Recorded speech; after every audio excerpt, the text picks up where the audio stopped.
singers, we are back today with a deep dive into the sponge breath.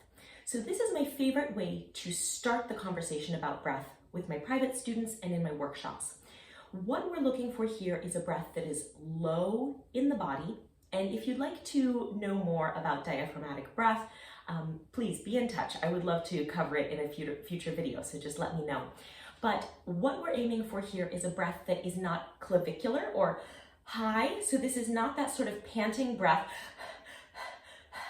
Think of a cartoon, that's the way they breathe. We don't want to do that in our singing. We want our breath to actually fall lower in the body and then to be engaged here in the lowest part of the core. So this exercise involves a strong element of visualization. If it's helpful to close your eyes, please do that. But what I want you to imagine is that inside your body, from where your belly button is down to where your legs are attached, instead of having guts and things inside of your body, I want you to imagine that instead, what you have inside is one of those big squishy sponges that they use at the car wash. So we're going to take our sponge here and we're going to fill it up with air and then send that air back up and out. But how will we get it in and out? Well, in addition to our imaginary sponge, we also have an imaginary straw that connects right from the lips down into the sponge. Now, it's not possible to raise the shoulders in this exercise because there's no hole in the straw that would allow air to come up here into the shoulders or chest. So let's begin by, if it's helpful, you can put your hands here on your sponge. I'm going to just demonstrate the growth and squeezing of the sponge with my hands here. You can do that with me if it's helpful. So I'm going to begin. I'm going to take my straw and I'm going to sip air in and send it directly down into the sponge. Here we go. Sip it in.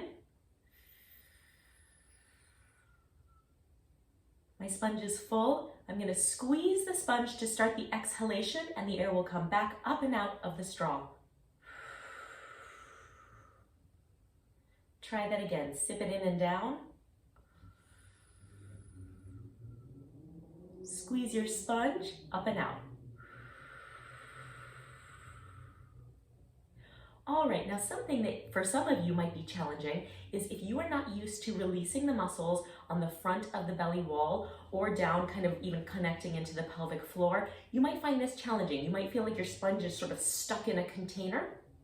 If that's the case, let's actually just do a little bit of panting here to see if we can release those muscles. So big in and out pants. All right.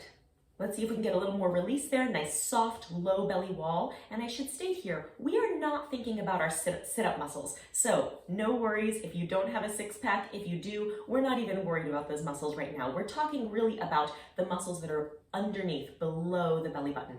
So let's try this again. Now with our loose belly wall, we're gonna sip our air in again and send it down into the sponge. You'll notice that I'm constantly emphasizing the directionality of this breath. We want to feel that when our breath is coming in, it's relaxing down into the body.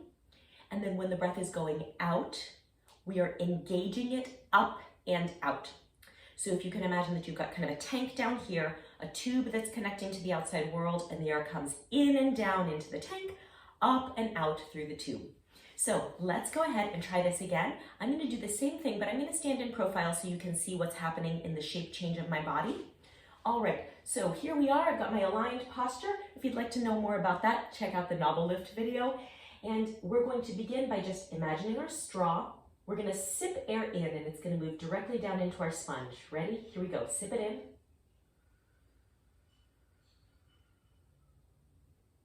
Nice full sponge. Let's squeeze that sponge and send the air up and out.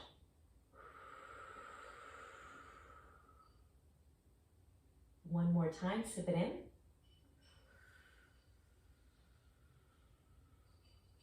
Squeeze the sponge up and out.